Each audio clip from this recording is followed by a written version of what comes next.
उपस्थित हुए हैं शिक्षक संबंधी कुछ खबर लेकर के आपके बीच।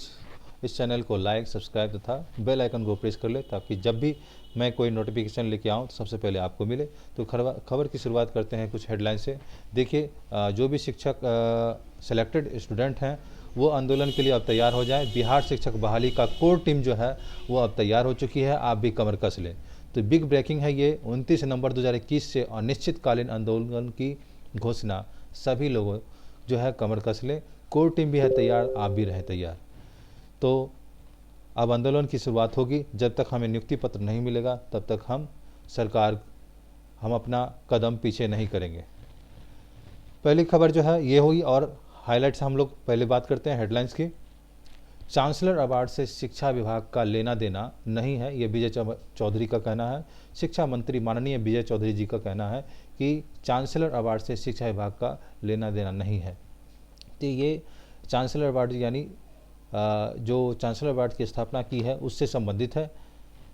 अगली हेडलाइंस है कि अब ड्रेस में दिखेंगे गुरुजी, यानी जो शिक्षा विभाग ने एक ड्रेस कोड निर्धारित कर दिया है, वो अब ड्रेस में जितने भी शिक्षक हैं वो स्कूल में आपको दिखेंगे। उनके लिए ड्रेस कोड निर्धारित कर दिया है, किस कलर का वो पहन के आएंगे। उसके बाद जो है 2020 में सीटेट करने वाले का भी चयन होगा। ये मुजफ्फरपुर से न्यूज आ रही है कि निर्देश जारी भी हो चुकी है। जांच रिपोर्ट के आधार पर डीएम ने की कार्रवाई। उसके बाद जो है ये वर्ष 2019 में जो शिक्षक बहाल शुरू में हुए उन्हें 2020 में भी सीटेट रिजल्ट पाने वाले अभ्यर्थी भी न केवल शामिल हो गए बल्कि इनका चयन भी हो गया है। 3 नियोजन इकाई में मिले हैं इस तरह के सर्टिफिकेट।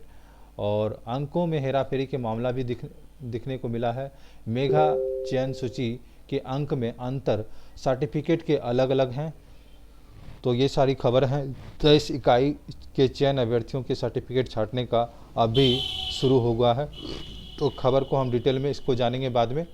फिर हेडलाइंस, अगली हेडलाइंस में हम जानते हैं कि शिक्षा में आधुनिकता को संजोना शिक्षा नीति का ये उद्देश्य है।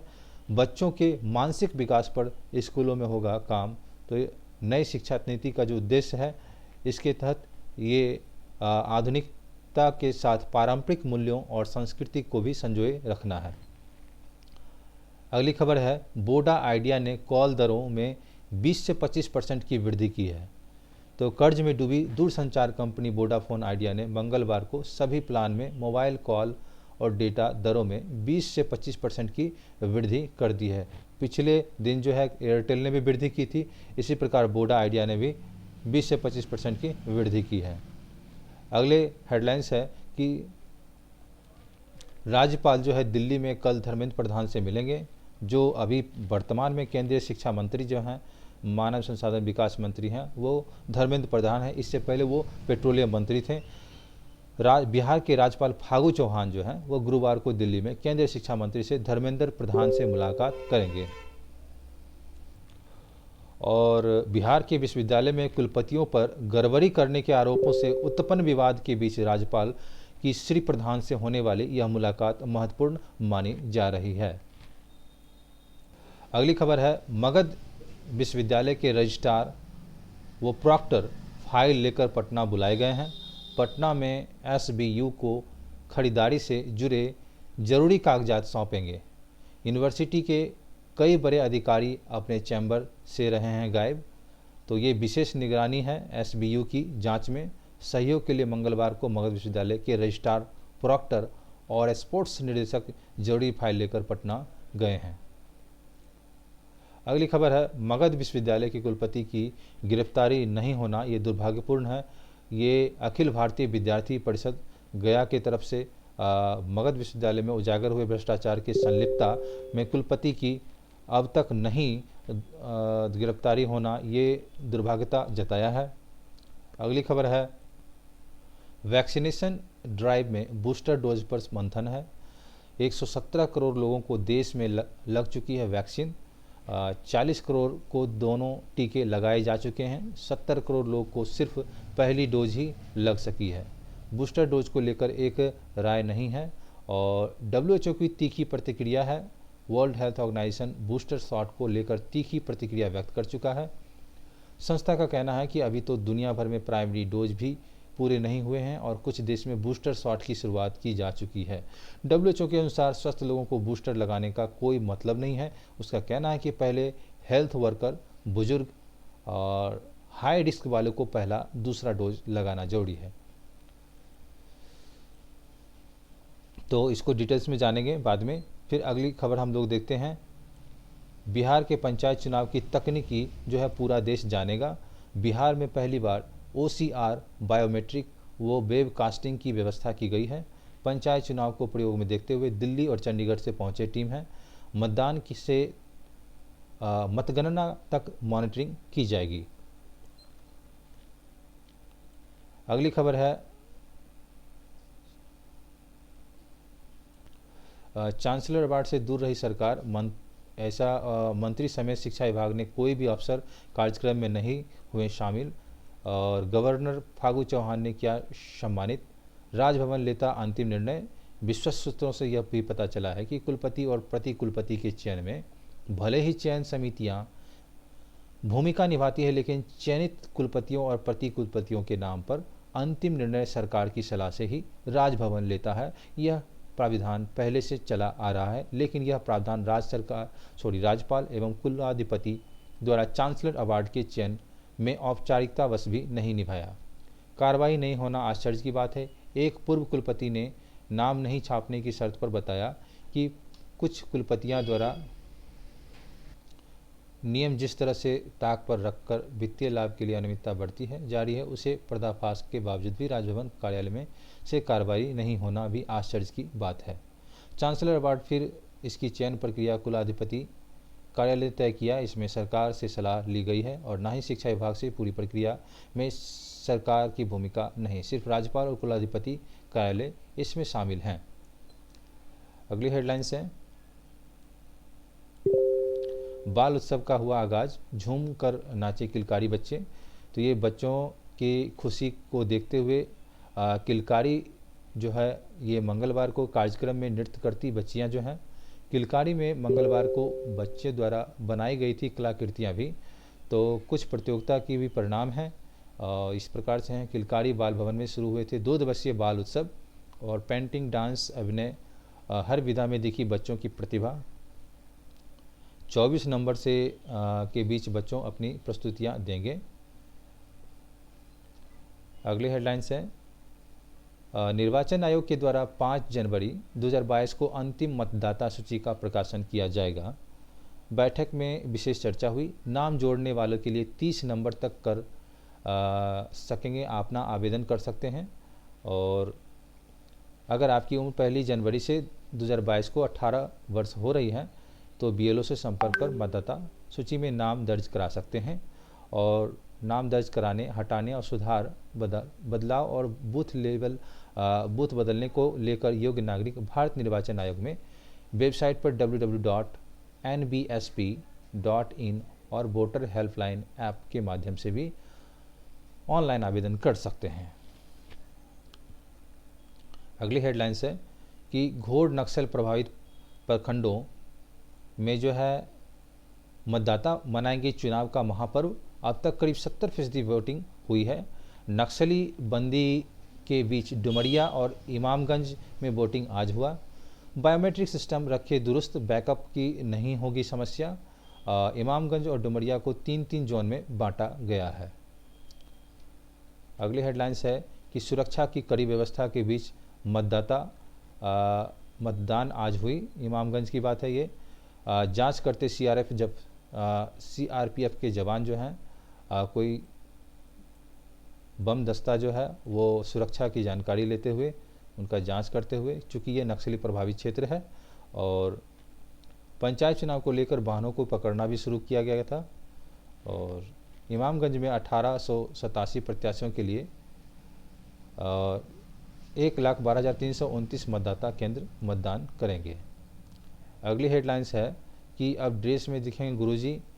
और पंचम और षष्ठम वेतन वाले कर्मचारियों और पेंशनरों के महंगाई भत्ते में वृद्धि की गई है। बिहार कैबिनेट की बैठक में 22 एजेंडों पर लगी है मुहर और पेंशनरों के महंगाई और भत्ते में वृद्धि की गई है। अगली हेडलाइंस है एमयू के वीसी 1 महीने के अवकाश पर प्रो वीसी को प्रभार है। एमयू यानी मगध यूनिवर्सिटी जो है, यहाँ वीसी को 1 महीने के अवकाश पर प्रो वीसी को प्रभार दिया गया है। कई प्रकार की अनियमितता के मद्देनजर निगरानी की रडार पर चढ़ चुके मगध विश्वविद्यालय के वीसी प्रोफेसर राजेंद्र प्रसाद माह भर में यानी 24 नवंबर से 23 दिसंबर तक चिकित्सीय अवकाश पर चले गए हैं। अगली हेडलाइंस है कि आज तक जो है छात्र कर सकेंगे निबंधन चॉइस फिलिंग। बिहार के इंजीनियरिंग कॉलेज में प्रवेश के लिए बुधवार को चॉइस फिलिंग रजिस्ट्रेशन की अंतिम तिथि राज्य के 10,000 सीटों पर नामांकन के लिए किया है। 27 नवंबर को जारी कर दिया जाएगा प्रोविजनल सीट का आवंटन पत्र 27 से 29 नवंबर तक डाउनलोड कर सकेंगे और पहले राउंड के तहत एडमिशन व डॉक्यूमेंट वेरिफिकेशन 27 से 29 नवंबर तक होगा। इसकी वेबसाइट है, छात्र अपना स्कोर भी कार्ड भी ले सकते हैं। bhuet.nta.nic.in पर आप लिख सकते हैं और एंट्रेंस टेस्ट के 8 से 30 सितंबर तक और 1 से 4 अक्टूबर को आयोजित किए जाएंगे। बीएचयू जल्द ही काउंसलिंग की तिथि भी जारी करेगा। डीएलएड परीक्षा में शामिल कर रहे परीक्षा समिति। तो पटना हाईकोर्ट मधेपुरा शिक्षक प्रशिक्षण महाविद्यालय की छात्र विभा देवी को डीएलएड परीक्षा लेने का आदेश बिहार विद्यालय परीक्षा समिति को दिया है। न्यायमूर्ति पीवी बैजनर्थी की एकल पीठ के मामले में सुनवाई की गई है। उसके बाद है मगध महिला नामांकन आज से शुरू है। ये विश्वविद्यालय की ओर से 22 नवंबर को रजिस्ट्रेशन का विकल्प दिया गया था। इसमें केवल 107 लड़के ही रजिस्ट्रेशन करा पाए। 8वें चरण के पंचायत चुनाव में मतदान आज है और बिहार में 8वें चरण के लिए पंचायत चुनाव को लेकर 36 जिलों के 55 प्रखंडों में मतदान बुधवार को होगा। इस चरण में 822 पंचायतों के 11,527 मतदान केंद्र पर वोट डाले जाएंगे। अगली हेडलाइंस है, राज्य के हर विश्वविद्यालय में कॉपी खरीद कर की है दर अलग अलग रखा गया है। उसमें स्पेशल विजिलेंस यूनिट की ओर से कॉपी खरीद की प्रक्रिया और दर का ब्यौरा तलब होने से सभी विश्वविद्यालय जांच के दायरे में आ गए हैं। ओएमआर शीट की कॉपियों की दर और उसके मूल्यांकन से संबंधित ब्यौरा भी मांगा गया है। 32 पेज की कॉपी खरीद के लिए कहीं 7 रुपये, कहीं 10 रुपये तो कहीं 16 रुपये का टेंडर है। अगली हेडलाइन से, कोच में गुरु गोष्ठी में कई बिंदुओं पर हुई चर्चा और ये बीआरसी भवन कोच की संबंध है। गुरु गोष्ठी का आयोजन किया गया। गुणवत्तापूर्ण शिक्षा के साथ विभिन्न बिंदुओं पर चर्चा हुई है। विद्यांजलि और ई लोट्स ऐप्स के बारे में शिक्षकों को बताया गया है। अगला है, पिंक बूथों पर महिला चुनाव कर्मी रहेंगी तैनात। डुमरिया में क्लस्टर सेंटर के लिए निकलती पोलिंग पार्टी। इमामगंज प्रखंड में 15 पंचायत हैं जिसमें 216 बूथ बनाए गए हैं। अगली हेडलाइंस है, एक दिन पहले ही टैंकर से मंगाया तेल। गुरुओं में चुनाव कर्मियों के परिजन से भयभीत हुआ। गुरुआ प्रखंड से इमामगंज और डुमरिया प्रखंड में पंचायत चुनाव कराने चुनाव कर्मियों के परिजन भयभीत हैं। चुनाव कराकर सही सलामत घर वापस लौटे आए। अगली खबर है कि पहली बार भारत जारी करेगा 50 लाख बैरल कच्चा तेल। पेट्रोल के दामों में कमी के लिए खुलेगा रिजर्व भंडार। उत्पादन नहीं बढ़ाने पर उठाया कदम और विधानसभा चुनावों से पहले घट जाएंगे दाम। जैसे कि उत्तर प्रदेश, पंजाब, उत्तराखंड समेत 5 राज्यों में 4 महीने के अंदर विधानसभा चुनाव होने वाले हैं। तेल की बढ़ती कीमत के चलते मोदी सरकार विपक्ष के निशाने पर है। इसके पहले 5 राज्यों में उपचुनाव के नतीजों के बाद ईंधन पर उत्पाद शुल्क में कटौती भी की गई है। माना जा रहा है कि इस फैसले से पेट्रोल 3 रुपये सस्ता हो सकता है। तो देश के पास कुल 72 दिन के तेल भंडार हैं। 3.8 करोड़ बैरल कच्चा तेल सरकार के पास रणनीतिक भंडार। 64 दिन का तेल देश की रिफाइनरीज के पास रिजर्व रहता है। भड़का ओपेक बोला, इससे नहीं सुधरेंगे हालत। अगली हेडलाइंस है कि यूपीएससी ARO भर्ती परीक्षा में प्रवेश पत्र जारी हो गई है। 337 पदों पर भर्ती के लिए 5.5 लाख दावेदार हैं और 5 दिसंबर को 22 जिलों में लोक सेवा आयोग की ओर से आयोजित होगी प्रारंभिक परीक्षा। अगली हेडलाइंस है, पिछले सरकार के समय पिछले दरवाजे से हुई थी 2.5 लाख भर्तियां, ये 370 समाप्त होने के बाद जम्मू कश्मीर में आई पारदर्शिता। केंद्रीय वित्त मंत्री निर्मला सीतारमण ने कहा कि अनुच्छेद 370 समाप्त होने पर जम्मू कश्मीर 2 साल में विकास में तेजी के साथ भर्ती प्रक्रिया में भी पारदर्शिता आई है। अगली हेडलाइंस है, आम, अनार और अंगूर के निर्यात के लिए खुले अमेरिकी बाजार, समझौता, 4 साल बाद दोनों देशों के बीच व्यापार नीति फोरम में हुई है चर्चा। तो ये वार्ता हुई है पीयूष गोयल के साथ, अमेरिकी प्रतिनिधि कैथरीन ताई हैं।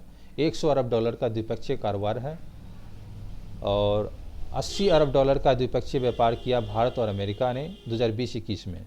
डील से अमेरिका को बड़ा लाभ हुआ। सामाजिक सुरक्षा टैक्स पर भी मंथन चल रही है। और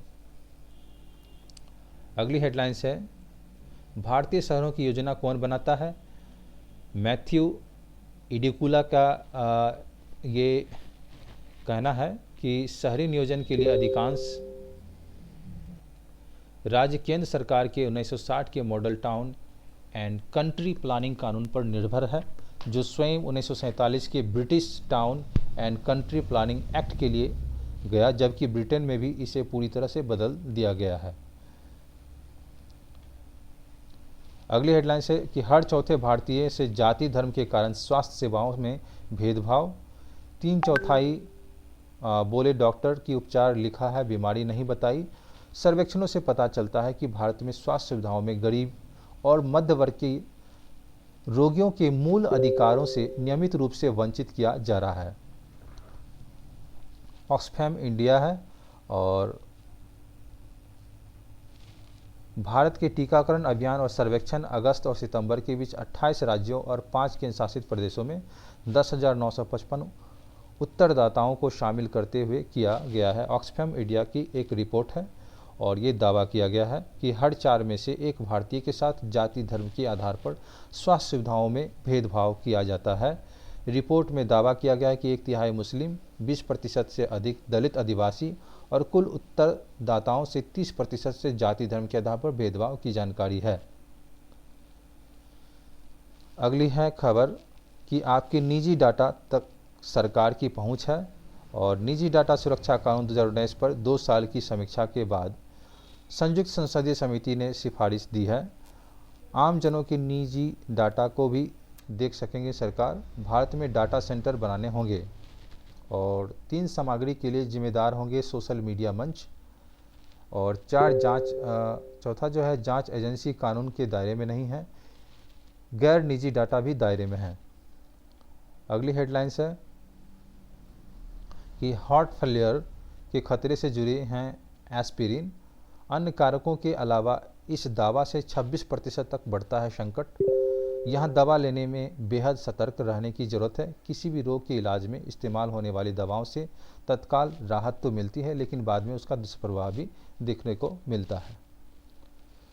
अगली है डिस्ग्रेफिया से संबंधित, डिस्ग्रेफिया से पीड़ित छात्रा के साथ हुए अन्याय की भरपाई हो। सुप्रीम कोर्ट ने कहा है कि डिस्ग्राफिया पीड़ित एक दिव्यांग छात्रा की मदद के लिए सुप्रीम कोर्ट ने बड़ी पहल की है। कोर्ट ने मंगलवार को राष्ट्रीय परीक्षण एजेंसी एनटीए से 1 सप्ताह के भीतर छात्रा के साथ अन्याय की भरपाई के लिए कदम उठाने के पर विचार करने को कहा है। इस छात्रा को नीट यूजी की परीक्षा में 1 घंटे का अतिरिक्त समय नहीं दिया गया था। उसकी उत्तर पुस्तिका जबरन छीन ली गई थी। तो नीट की परीक्षा में छात्रा को नहीं दिया गया था अतिरिक्त समय।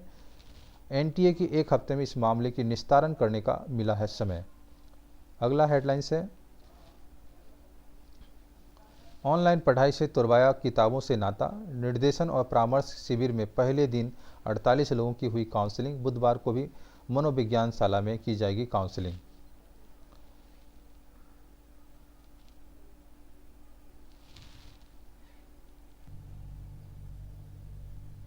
और पंचायत नियोजन इकाई की काउंसलिंग की प्रक्रिया के दौरान अनियमितता जो है बरता गया है। ये पारू की खबर है। मुजफ्फरपुर पारू की 11 इकाई की काउंसलिंग जो है वो रद्द कर दी गई थी और निर्देश में जारी किया गया कि जांच रिपोर्ट के आधार पर डीएम ने की कार्रवाई। 23 नियोजन इकाई की काउंसलिंग रहेगी बहाल। कई नियोजन इकाई में नहीं हुई थी वीडियोग्राफी। 23 इकाई चयनित अभ्यर्थियों के सर्टिफिकेट छांटने का अब काम शुरू कर दिया गया है। 2020 में सीटेट करने वाले का भी चयन है। 3 नियोजन इकाई में मिले इस तरह के सर्टिफिकेट। अंकों में हेराफेरी भी हुई है। मेगा सूची चयन अंक सर्टिफिकेट पर अलग अलग है। तो इस तरह की खबर है, इसको हम डिटेल्स में देख लिए और मिलते हैं अगले वीडियो में किसी खास न्यूज़ के साथ और वैकेंसीज़ के साथ। तब तक के लिए धन्यवाद। इस चैनल को लाइक, सब्सक्राइब था शेयर भी कर दें, बेल आइकन को प्रेस भी कर लें। धन्यवाद।